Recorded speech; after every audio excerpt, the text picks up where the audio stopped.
Sud Radio Berkov dans tous ses états. Le fait du jour. Pourquoi la tactique de gendarme? Parce que nous sommes avec le capitaine de gendarmerie Hervé Moreau. Bonjour, capitaine. Bonjour André Berkov, merci de me retrouver à nouveau, André. Écoutez, je suis ravi de vous retrouver. On s'était vu il y a 2 ans quand vous aviez sorti votre premier livre, qui avait fait Les vérités d'un capitaine de gendarmerie, je me rappelle très bien, qui avait fait beaucoup de bruit, que vous avez valu quelques ennuis, mais que vous assumiez tout à fait.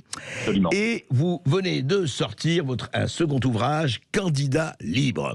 Alors, justement, vous nous aviez d'ailleurs parlé de cela quand on vous avait reçu il y a près de 2 ans. Vous avez dit, bon, mais maintenant je vais entrer en politique. Après un moment, voilà, vous vous installez en Bourgogne. Vous étiez d'ailleurs à Beaune, bien une partie de votre vie professionnelle. Et puis vous dites, voilà, je suis entré en politique. Et vous racontez ce qui s'est passé. Alors, justement, c'est très intéressant. Votre expérience de gendarme, d'ailleurs, vous disiez effectivement le problème que vous aviez avec votre hiérarchie par rapport à la sécurité, un certain nombre de choses que vous détaillez encore d'ailleurs. Absolument. Et puis, pourquoi vous avez décidé, en fait, d'entrer en politique, Hervé Moreau ? Eh bien, j'ai décidé, André, d'entrer en politique parce que je veux être de ceux qui agissent, qui s'attaquent aux causes plutôt qu'aux conséquences. Ouais. Dans le premier livre, ce livre édité à compte d'auteur, vous avez été le premier à me recevoir, André, il y a 2 ans. Vous êtes d'ailleurs dans mon nouveau livre parce que je le raconte. Ouais. Cette émission a eu une importance considérable. Le premier ouvrage, c'était, je racontais l'existence d'une compagnie au jour le jour pendant 4 années, de 2015 à 2019.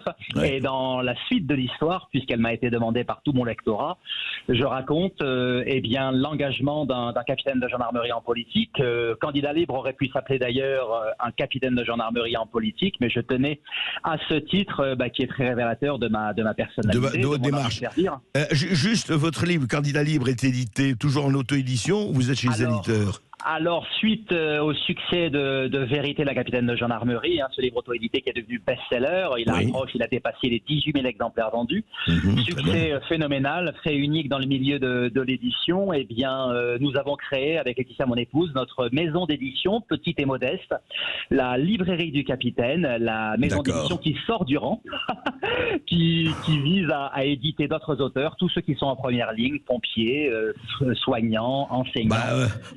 Vous aurez des auteurs, parce qu'avec tout ce qui se passe en ce moment, il y a de quoi faire. Exactement. Mais Hervé Moreau, je voudrais revenir. Alors, racontez-nous votre entrée en politique et qu'est-ce qui s'est passé? Parce qu'après, on ne s'est plus entendu ou vu à ce moment-là. Alors, racontez-nous ce qui s'est passé, justement. Alors, en mai 2021, bien, je quitte le service actif. Ma démission devient effective. Oui. Et j'amorce ma campagne des législatives de juin 2022. À compter de l'automne. Alors, je décide de solliciter... C'est ça, juste après la présidentielle. Donc, il y a les présidentielles en mai 2022 et les législatives en juin. Alors, effectivement, c'est une élection nationale, mais qui a pour particularité, bien sûr, de se dérouler à l'échelle d'une circonscription. Bien sûr. Donc, il y a taille humaine, si je peux m'exprimer ainsi. Et le combat m'a paru accessible. Moi, il m'a semblé souhaitable d'essayer de rejoindre l'Assemblée nationale pour porter mes convictions, pour porter... Alors, est-ce que vous avez pris un oriflamme, un drapeau, un parti? Alors, je suis bien entendu, à compter de mon entrée en politique, j'essaie de solliciter l'investiture d'un parti, puisque je sais qu'il est extrêmement difficile de parvenir à être élu sans parti au titre d'une législative. Oui. J'ai fait Saint-Cyr, l'école de Charles de Gaulle, vous le savez, André, et j'ai essayé de rejoindre les Républicains, parti héritier de Charles de Gaulle. Et là, pendant des mois, naturellement, au titre de la Commission nationale d'investiture, je m'attache à me faire connaître, à monter un dossier, à aller au bout de ce que pouvait permettre cette commission, en me faisant connaître. Bien sûr, Vérité, la capitaine de gendarmerie a été un ambassadeur extraordinaire qui m'a permis... Et alors, résultat, Hervé Moreau? Eh bien, résultat, je suis, comme en bien des circonscriptions, et je le raconte, je crois, assez avantageusement dans Candidat libre, eh bien, je me heurte au baronnies local, je me heurte, bien entendu, au clientélisme, au renvoi d'ascenseurs, aux arrangements entre amis.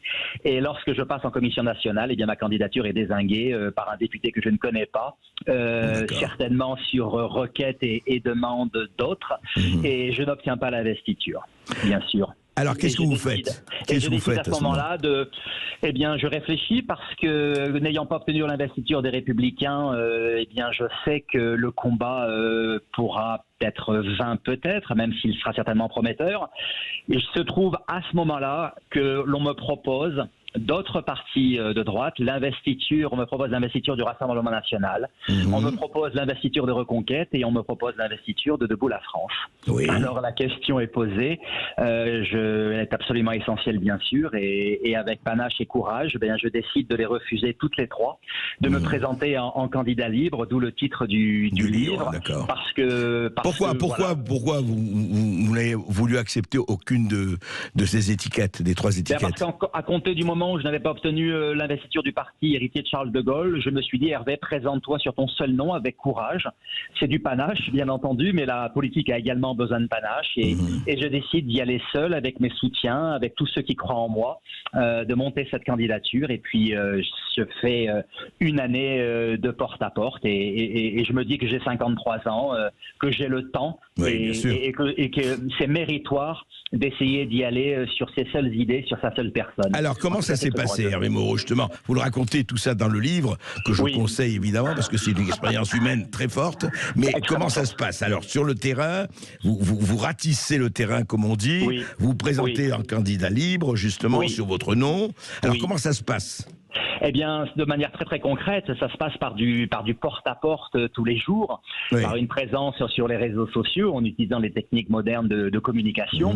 Eh bien, j'ai fait du porte-à-porte pendant presque une année. Et comment vous avez été reçu? Quand je dis comment ça se passe, comment vous avez été reçu? Comment vous avez été ressenti? Et qu'est-ce que vous avez ressenti pendant cette campagne? Ça s'est passé formidablement bien parce que les habitants de ma circonscription, dans les 150 villages et communes dans lesquels je me suis présenté, les gens n'avaient jamais vu cela. Voir un candidat à une élection nationale toquer à leur porte, se présenter, leur demander qu'est-ce qui leur importe, qu'est-ce qu'ils souhaiteraient de la part de celui qui pourrait hypothétiquement devenir leur député, les a beaucoup touchés. Alors beaucoup m'ont fait rentrer chez eux, on a pris le temps d'échanger, j'ai pu voir ce qu'il en était des réalités auxquelles étaient confrontés nos concitoyens. Alors je les savais, je les connaissais. Que vous connaissiez déjà, quand on a été officier de gendarmerie, qu'on s'est évertué à les protéger de tous ceux qui peuvent leur faire du mal, bien entendu, je le savais, mais j'ai aussi côtoyé beaucoup de forces vives de l'arrondissement, de la circonscription, en rencontrant notamment les entrepreneurs, et j'ai pris la mesure aussi de leur désespoir, des freins administratifs et normatifs qu'on leur imposait, des difficultés à trouver de la main-d'œuvre, bien sûr, le racket fiscal, tout ce qui fait le quotidien d'un candidat et tout ce qui fait le quotidien d'un député lorsqu'il est élu. Ça a été extraordinaire, ces rencontres. Oui, c'est-à-dire que vous avez beaucoup appris, même si vous connaissez déjà beaucoup de choses, et vous avez beaucoup rencontré. Alors, juste, dites-moi exactement, objectivement, quel a été le résultat? Vous avez fait combien de voix? Enfin, vous avez fait quoi, le résultat chiffré de la course? Alors, le résultat chiffré de la course, eh bien, au bout du premier tour, après m'être opposé à tous mes adversaires politiques, à la République des juges, aux généraux de gendarmerie, vous l'apprendrez peut-être, André, eh bien, j'ai fait presque 7%. Presque 7% et 3000 voix, ce qui est extrêmement prometteur. Et moi, je me souviens de cette rencontre très révélatrice avec mon banquier, puisque bien entendu, j'essaie de solliciter un emprunt de 25 000 euros pour couvrir mes frais de campagne, toutes mes dépenses. Et mon banquier, mon conseiller financier me fait savoir, mais mon capitaine, mais monsieur Moreau, un candidat fait en principe 1% sans étiquette, sans parti, en divers droite ou divers gauche. Et je lui objecte, j'aurais peut-être une ardoise de 25 000 euros à la fin de la campagne, mais je l'assume.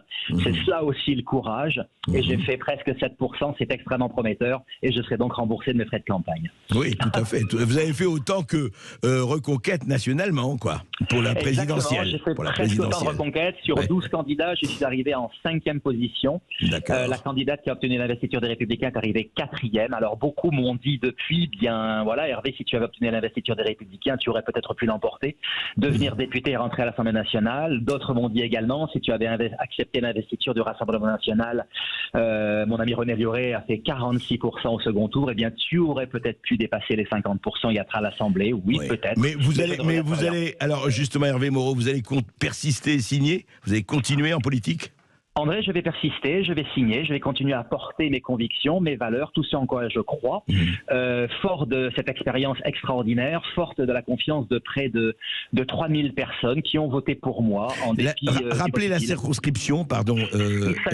Il s'agit, André, de la 5e circonscription de Côte d'Or, celle de Beaune, de l'Île-Saint-Georges, de Gevrey-Chambertin. Ben oui, votre fief, je dirais. Là où j'ai commandé en second la compagnie de gendarmerie départementale de Beaune. Absolument. Alors Hervé Moreau, non mais encore une fois, je recommande votre livre. Une question aujourd'hui. Oui. On s'était vu il y a 2 ans. On vous avait fait à votre manière l'état de la France en tant que capitaine de gendarmerie et votre quotidien pendant 20 ans, 25 ans. Aujourd'hui, vous avez fait 1 an de campagne et aujourd'hui, cet état, par rapport à il y a 2 ans, il a changé. Enfin, votre perception a changé. Est-ce qu'il s'est amélioré ou il s'est au contraire assombri? Incontestablement, c'est le pire empire, hélas. Je voudrais pouvoir répondre autre chose. J'ai pris le pouls de mon circonscription pendant 1 année. Je continue. C'est catastrophique. Alors moi... Qu'est-ce qui est catastrophique, dites-moi. Eh bien, la situation économique de nombre de mes camarades agriculteurs, qui est dramatique. C'était une circonscription rurale. Oui. Bien des progrès techniques ne sont pas arrivés jusque-là, hélas. Les zones blanches, les transports, les déplacements, le coût de l'énergie, bien entendu. Moi, en mois de février, mois de mars, l'année dernière, lorsque j'étais en campagne, on m'a fait rentrer dans bien des maisons où seule la chambre des enfants était chauffée. Déjà à ce moment-là. Déjà à ce moment-là, bien entendu. Et les difficultés ont été rendues plus intenses encore. Alors aujourd'hui, on sait bien que la justice est dans un état catastrophique, la violence endémique, bien sûr, l'état de nos finances, l'état surtout de celle de nos concitoyens qui n'y arrivent pas. Non, c'est extrêmement difficile. Ça a empiré. Alors moi, je pensais que le résultat des législatives et des présidentielles eût pu être autre. Manifestement, nous n'avons pas encore assez souffert puisque les mêmes ont sensiblement été reconduits, hélas. Donc nous allons souffrir pendant peut-être et probablement 4 ans et demi de plus, mais je crois au sursaut et je crois au changement qui interviendra à la prochaine présidentielle et à la prochaine législative. Et vous croyez en fait que eu égard, alors comment vous le sentez, eu égard à ce qui se passe pas seulement en France mais autour, de l'Ukraine à la Russie, à la Chine, enfin au monde qui nous entoure, nous ne sommes pas seuls, nous ne sommes pas la planète Mars. Est-ce qu'à votre avis, vous avez un peu peur, personne ne le souhaite bien sûr, qu'il y ait quelques désordres, affrontements, etc., avant même les prochaines échéances présidentielles ou législatives? Hervé Moreau. C'est bien sûr la très grande question, la très grande problématique. Moi, j'ai rencontré beaucoup de désespoir pendant la campagne. J'ai rencontré aussi beaucoup de résilience et beaucoup de fatalisme. Alors, je ne sais pas jusqu'à quel point nos concitoyens pourront endurer leurs difficultés quotidiennes en termes de pouvoir d'achat, de précarité énergétique et tout ce qui est associé. Est-ce que la colère, à un moment donné, va émerger comme elle avait pu l'être avec les Gilets jaunes il n'y a pas si longtemps maintenant? Je l'ignore. C'est une question à laquelle il est difficile de répondre, mais les difficultés, quoi qu'il en soit, n'ont jamais été aussi grandes. Et nos concitoyens souffrent incontestablement. Alors tout dépendra de leur capacité à encore endurer. Ils nous ont surpris, ils continuent de nous surprendre à ce niveau-là, mais je crois que ça commence vraiment à mal aller sincèrement. Et l'hiver que nous allons traverser sera très révélateur. En tout cas, on va suivre tout ça, mais je dirais, Hervé Moreau, qu'il faut lire votre livre, parce que candidat libre, vous serez encore candidat, mais ce que je sais déjà, c'est que vous êtes libre et vous le resterez.